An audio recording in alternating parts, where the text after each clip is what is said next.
in cylinder 5. Let's go out here and see. From what I understand, they swap cylinder 3 and 5. You know, that's a traditional thing to do when you're chasing something like a misfire, to see if the misfire follow. Whoa, this is dead hardcore misfire. Y'all see that engine moving? Let me back up. Oh, yeah, it came from another shop, man. They didn't put nothing back. This is bank 1, guys, which means cylinder 1, 3, and 5. So, see, you can do this without taking the intake off on this bank. So if they swapped over, I'm gonna have to do a compression test, guys. That's what I'm gonna do, compression test. And if it's low, I'm gonna need teardown time. I'm gonna have to take the valve cover off. Who knows what's causing that? Uh-oh, it's running real bad. Let me shut it down. Y'all stay tuned. This is a hashtag short video. Yes, this is the one with the misfire in cylinder 5. I've already swapped over cylinder 3 with cylinder 5. No change, guys. I swapped over plug and coil. Okay, which pretty much, I don't know if that eliminates secondary ignition as being your problem, but I just replaced the 2 secondary ignition voltage system on those 2. I still had a problem. So what I have done, so teardown time. So now I just got to remove the valve cover and find out. Oh, and I had low compression. Yes, I forgot that part. I didn't run a compression test. So where I'm at now, I had to get authorization for teardown time. So I'm going to go as far as, let me get this valve cover off and see if there's anything obvious in here that's broken or either failed.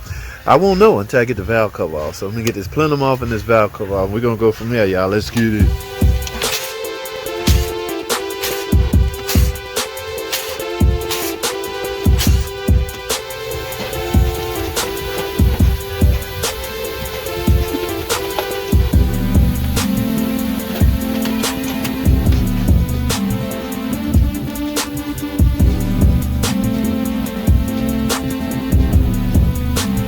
Alright, guys, I don't see nothing obvious like a rock arm loose or anything like that. The problem we have in cylinder 5, remember, I had 0 compression.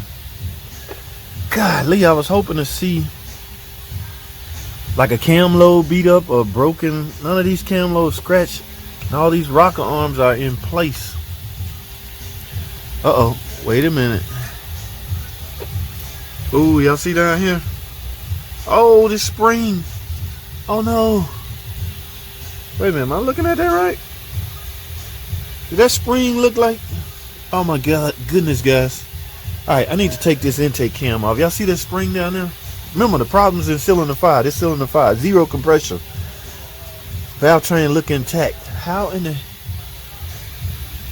That spring don't look right, guys. Alright, let's take this camshaft here off. So what I'm gonna do, don't just yank stuff off, guys. Bring top dead center up. Remember, there is no top dead center mark TDC on the crankshaft. So what I'm gonna do is line these cam phasers up in time. Remember, I still got the bank 2 cylinder head cover on, so I can't go by that.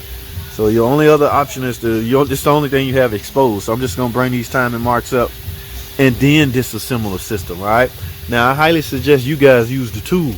The tool to do it the right way. I don't know, I ain't gonna say that. I don't need the tools, but I suggest you use the tools. My goal, I gotta get this, that cam, look at that spring, guys. Let me get this cam lobe off, all right? I mean this camshaft off on bank 1, intake camshaft. This is the intake side, so this camshaft here is operating the intake valves. Guys, from time to time I will go basic on you because I'm not sure who's watching. All right, so I want everybody to understand what I'm doing. So yes, I need to cover this up, but all right, y'all get what I'm doing. I'm anxious now. I just see something that don't look right. Let me get this camshaft off. Hold tight.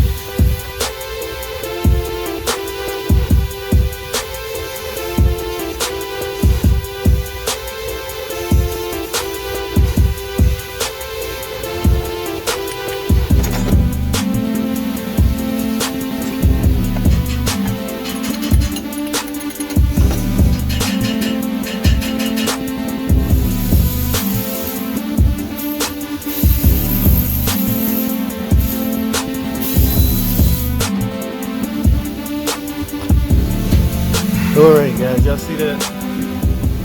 That spring is broke. Now, because the keeper is still on the valve, the spring is in place. so I can't just grab it and pick it up. I'll have to put air in this cylinder to keep that valve up, and use some type of spring compressor to compress that down and remove the spring. Now what I have to go do, guys, I found the problem. Now it's going to become a matter of what caused the problem. If that spring just fatigued and gave out, then yeah, that's just as simple as going in with a new spring and putting your valve train back together. I want to check all these rock arms, make sure they're not, you know, coming apart or anything like that. But if that's the case, then fine. Hypothetically, I need to make sure this valve is not bent. Okay, I don't know if that valve is bent. Without taking it off, I need to take it off, but I don't want it to drop, so I'm gonna put some air in the cylinder.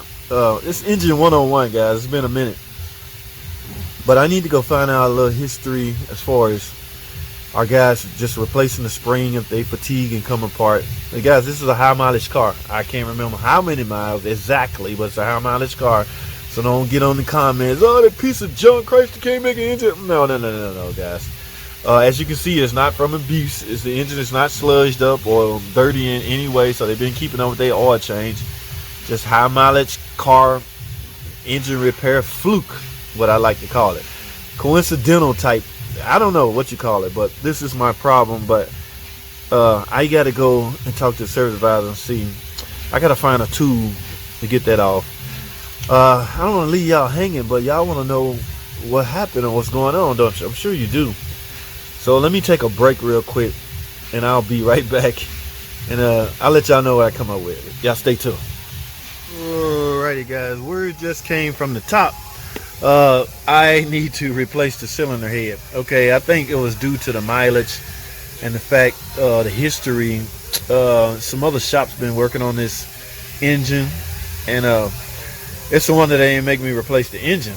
But I told him, explained to him, look, man, the engine is not sludged or anything like that. It's just a valve spring collapse. So my Mr. Smart Aleck, know-it-all service manager, well, something had to cause that. Who knows? He could have a point. Okay, I'm just one of those mechanics that just like to fix things, guys. But to his credit, I mean, how do you explain this? A valve spring just collapse? Have it ever happened? Yes. Okay, I mean, look, guys, let me say it like this. Every part on this car will eventually fail someday. There's a lifespan to every single part, right? Okay, you can't predict when that time will come. Now me, I'm so mechanically inclined and in mechanic mode. I'm like, no, I want to fix it. I don't have the proper tool to compress that down, but I wanted to take these keepers out and see if this valve is bent. Okay, so I grabbed my O2 sensor socket. Now, I was going to go ahead and do this, but I don't know. They might decline the engine, and then I have to put it back together. Okay, so because remember, it drove in. It just have a misfire cylinder 5. But if they say, go ahead and fix it, put a head on it, we're going to take this out. I'm going to get my small socket, just press that down. As you can see, I can compress it. I'm going to put air in the cylinder, compress that down, grab them keepers out of there, pick that spring up. And now you could tell if the valve bent by simply doing a leak down test like you would any other test as far as leak down. Because remember, when you put air in the cylinder, that cylinder will get filled with air, and the valves will be pushed up into their seat. From there, you measure how much leakage is occurring, if any. The valve may not be bent.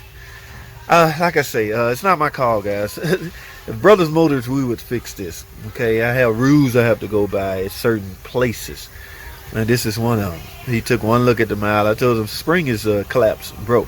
Okay, that's why we had the zero emission. That's why we had the rough idle, because it was a misfire cylinder 5. The other shop, I guess they swap, and I didn't believe their swap, so I performed my own swap. And here we are, actual teardown time. Here we are. So I don't want to leave this video open. I'm gonna close this video, guys, and write up a cylinder head. When they get here, we'll fire the video back up and talk some more about it. All right, but for now, that's all I have. Thanks for watching. Comment, subscribe. See y'all in the next video.